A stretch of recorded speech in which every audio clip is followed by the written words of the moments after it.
The Dukes of Hazzard, 1979 to 1985, roared onto television screens with fast cars, wild stunts, and good old Southern charm.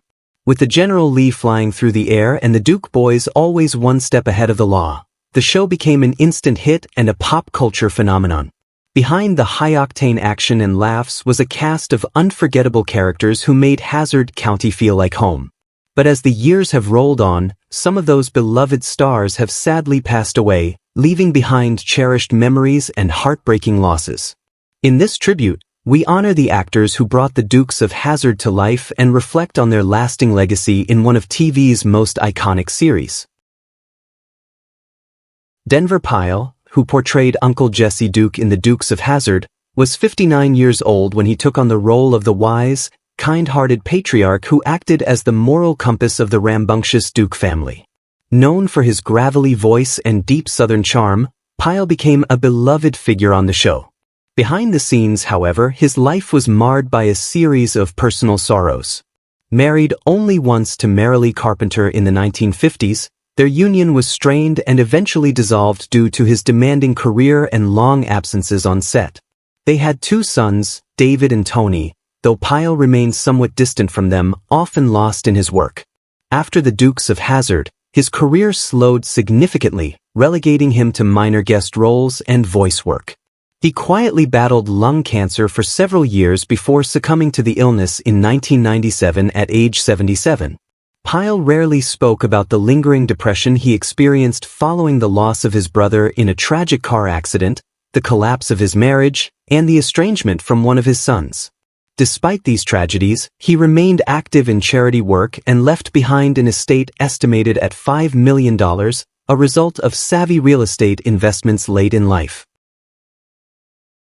Sorrel Bouc, who played the greedy yet hilariously flamboyant Boss Hogg, was 48 years old when he brought the corrupt but oddly lovable county commissioner to life.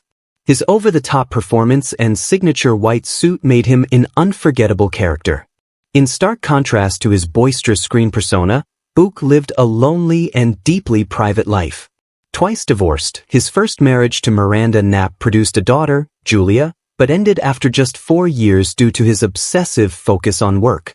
His second marriage to Judith Bellamy was plagued by rumors of infidelity and emotional distance, ultimately leading to another painful split. A Yale graduate fluent in 5 languages, Bouc often felt intellectually isolated in Hollywood. After The Dukes of Hazzard, roles became scarce, and he retreated from the spotlight, turning to voice acting to make ends meet. Diagnosed with colorectal cancer in the early 1990s, he fought a quiet battle with the disease before dying in 1994 at age 64. His final years were marked by increasing reclusion, and he passed away virtually alone, save for his daughter. His estate was modest, valued at around $1 million, much of which he left to educational charities. James Best, the actor behind the bumbling but endearing Sheriff Roscoe P. Coltrane, was 53 when he first donned the badge in The Dukes of Hazzard. Best's comedic timing and high-pitched giggle became signature traits of the character, but his real-life journey was riddled with tragedy. Orphaned at age 3 and adopted by his uncle, Best grew up yearning for stability. He married 3 times, first to jobbing actress Joellen Hamilton, which ended in heartbreak after the stillbirth of their only child, second to Australian dancer Joby Ayres, with whom he had 2 children, Gary and Janine, but the union dissolved under the strain of his alcoholism and erratic behavior, and finally to Dorothy Collier, his longtime love, whom he credited with bringing peace to his later years. After Dukes, Best found limited success and suffered from deep depression, feeling typecast and forgotten by Hollywood.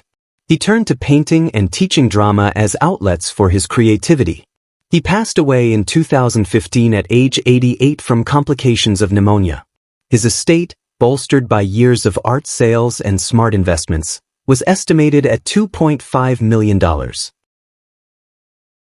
Peggy Ray, best known as the tough and outspoken Lulu Hogg, joined the Dukes of Hazzard later in life, in her early 60s.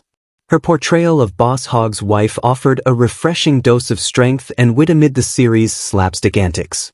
Never married, Ray lived much of her life in solitude, pouring her energy into acting and her dogs, which she considered family.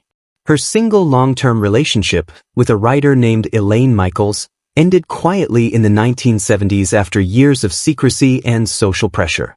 Ray was a lifelong advocate for women's rights in entertainment, but behind the strong exterior, she battled weight-related health issues, depression, and years of loneliness. After Dukes, she found small recurring roles in Grace Under Fire and Step by Step, but was frustrated by constant typecasting as the big woman. She died in 2011 at the age of 89 from heart failure. She had no children or heirs, and her $800,000 estate, mainly accumulated through television work, was donated to animal welfare charities per her final wishes. Christopher Mayer, who briefly replaced John Schneider as Vance Duke during a contract dispute, was just 24 when he joined the Dukes of Hazzard in 1982. Though Mayer embodied the courageous and good-natured cousin with charisma, his brief time on the show did little to solidify a lasting acting career. Plagued by the shadow of comparison and rejection from fans loyal to the original Dukes, Mayer struggled to find footing in Hollywood afterward. He married 3 times, first to actress Terry Copley, with whom he had a daughter named Ashley. The marriage fell apart due to Meyer's substance abuse issues and emotional volatility. 2 later marriages, including one to Eileen Davidson of The Young and the Restless, also ended in divorce. Mayer was known to cycle between periods of sobriety and relapse, and he battled chronic depression. Financial troubles and poor health haunted his later years. He died suddenly in 2011 from natural causes, likely a heart condition, at the age of 57. At the time of his death, he was living alone in Los Angeles and had a net worth estimated at just $50,000. Don Pedro Colley, who portrayed Sheriff Ed Little on the Dukes of Hazzard, was 47 when he joined the series as the no-nonsense but fair black lawman, a rare role of dignity and strength for a black actor in Southern set TV at the time. A classically trained actor with a towering presence, Colley brought gravitas to the show, though his career after the Dukes never reached similar heights. He made sparse appearances in minor roles and voiceovers but struggled financially and emotionally in later years. Colley never married, though he was rumored to have had a long, on-and-off relationship with a theater actress in Oregon. He fathered one daughter, Erica, whom he rarely saw due to disputes with the mother. Colley battled loneliness, typecasting, and health issues, including diabetes and heart complications. In his final years, he lived modestly in a small Oregon home filled with memorabilia from his acting days. He passed away in 2017 at age 79 from cancer. His estate was estimated at only $200,000, much of it in unpaid royalties and medical debt. Though rarely in the spotlight later in life, he was fondly remembered for breaking boundaries on TV and for mentoring younger black actors in local theater circles. Parley Baer, who brought warmth and wisdom to the role of Doc Appleby, the town's kindly physician, was in his late 60s during his time on the Dukes of Hazzard. Known for his soft voice and calm demeanor, Baer had a prolific radio and television career, yet behind his composed public persona lay a man familiar with personal tragedy. He was married to Ernestine Clark, a fellow performer, for over 50 years, and they had 2 children, Robert and Diane. Unfortunately, both children became estranged later in life due to unresolved family conflicts.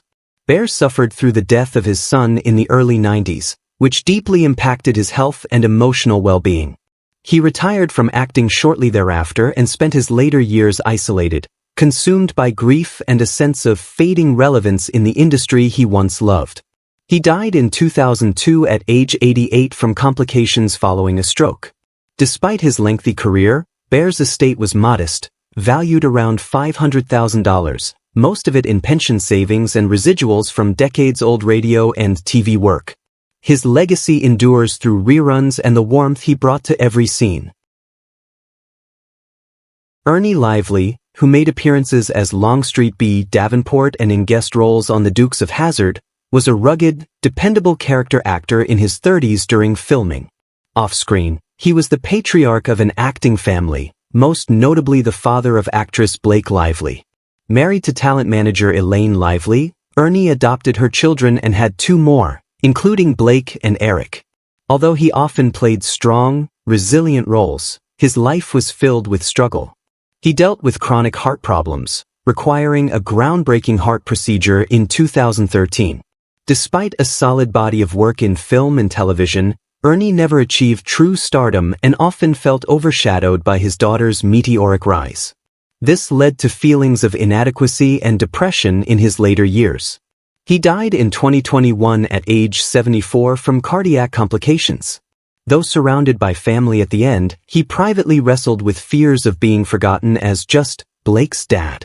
His estate, buoyed by real estate investments and residuals, was valued at approximately $2 million. His humility and quiet resilience earned him respect among colleagues, though the world only briefly glimpsed the depth of his talent. Rick Hurst, best known as the bumbling yet endearing Deputy Cletus Hogg, brought comic relief to the Dukes of Hazzard in his mid-30s. Hurst's goofy charm made him beloved, yet typecasting quickly became his curse. After the show ended, he found it difficult to land serious roles, often stuck in Southern caricatures that stifled his creative ambitions. Married to actress Elaine Princey for a brief period, their union dissolved amid accusations of infidelity and financial tension.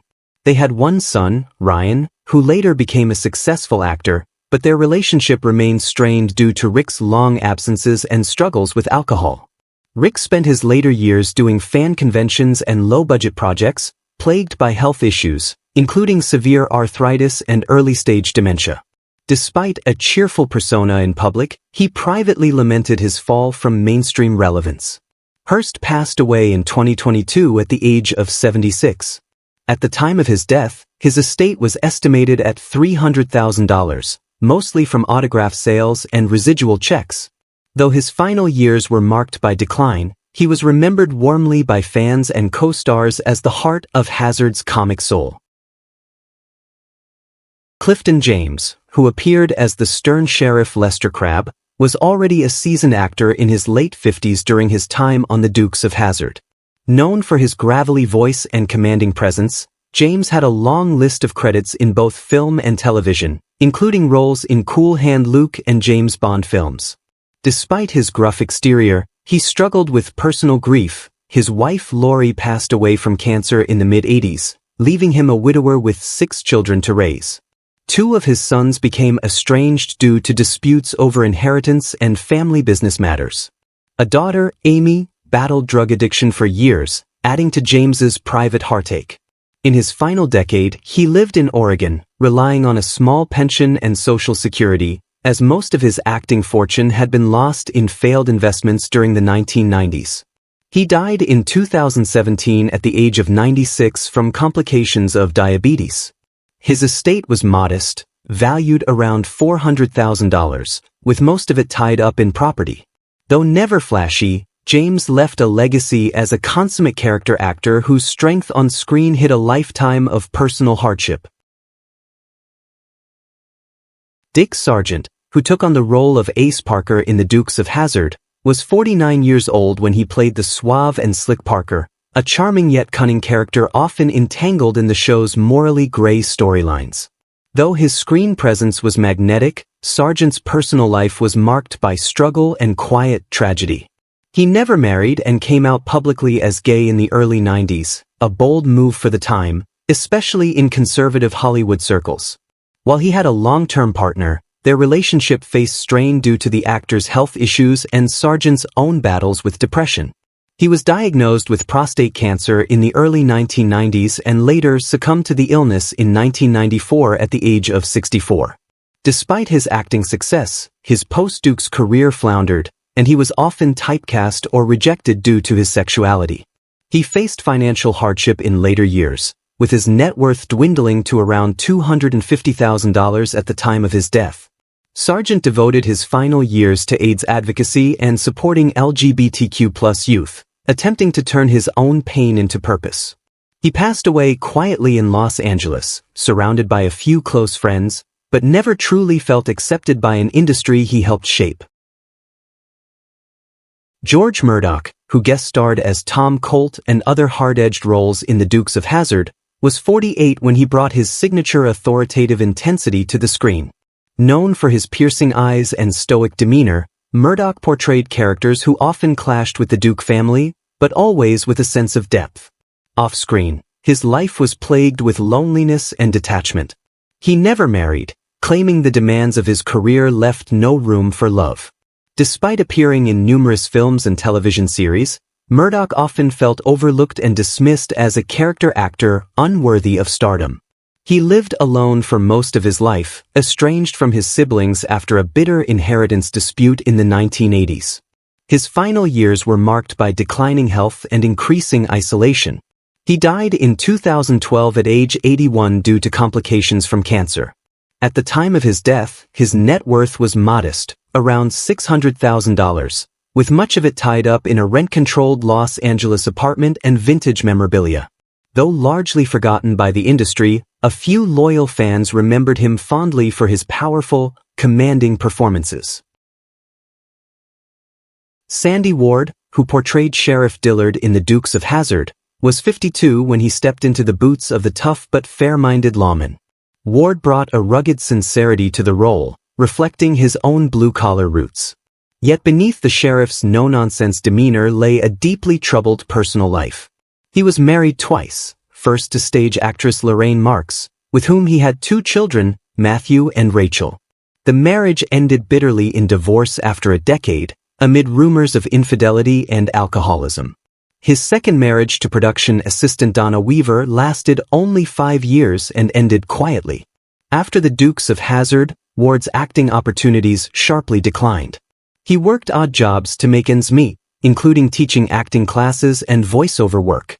Tragedy struck when his son Matthew died in a car crash in 1997, sending Ward into a prolonged depression. He passed away in 2005 at the age of 78 due to emphysema. At the time of his death, his net worth was estimated at under $100,000, and he lived modestly in a small apartment in Van Nuys. Despite his struggles, he remained beloved by fans of the show for his honest portrayal of law and order. Jesse Goins, who appeared as the loyal and quiet Luther in The Dukes of Hazzard, was in his mid-20s when he played the understated role. While often overlooked on screen, Goins brought heart and subtlety to Luther, embodying a sense of deep, silent loyalty. In real life, Goins' path was filled with turmoil. He married his college sweetheart, Diane Palmer, and they had 3 children, Corey, Tamika, and Jamal. The family life seemed happy at first but quickly unraveled due to Goins' battles with anxiety and periods of unemployment following the end of The Dukes. Typecast and marginalized as a black actor in 1980s Hollywood, he struggled to find roles that offered dignity or depth. The pressure led to the collapse of his marriage in 1996. Afterward, Goins took various behind-the-scenes jobs, from security guard to studio technician. In 2020, while working on a set, he suddenly collapsed and was later pronounced dead at the age of 71 due to cardiac arrest. At the time, his net worth was under $50,000. He lived alone in a modest apartment and was reportedly working on a memoir about racial barriers in Hollywood. Though he died in obscurity, his gentle performance as Luther left a quiet but lasting impact. Which character from The Dukes of Hazzard, TV series 1979 to 1985, holds a special place in your heart?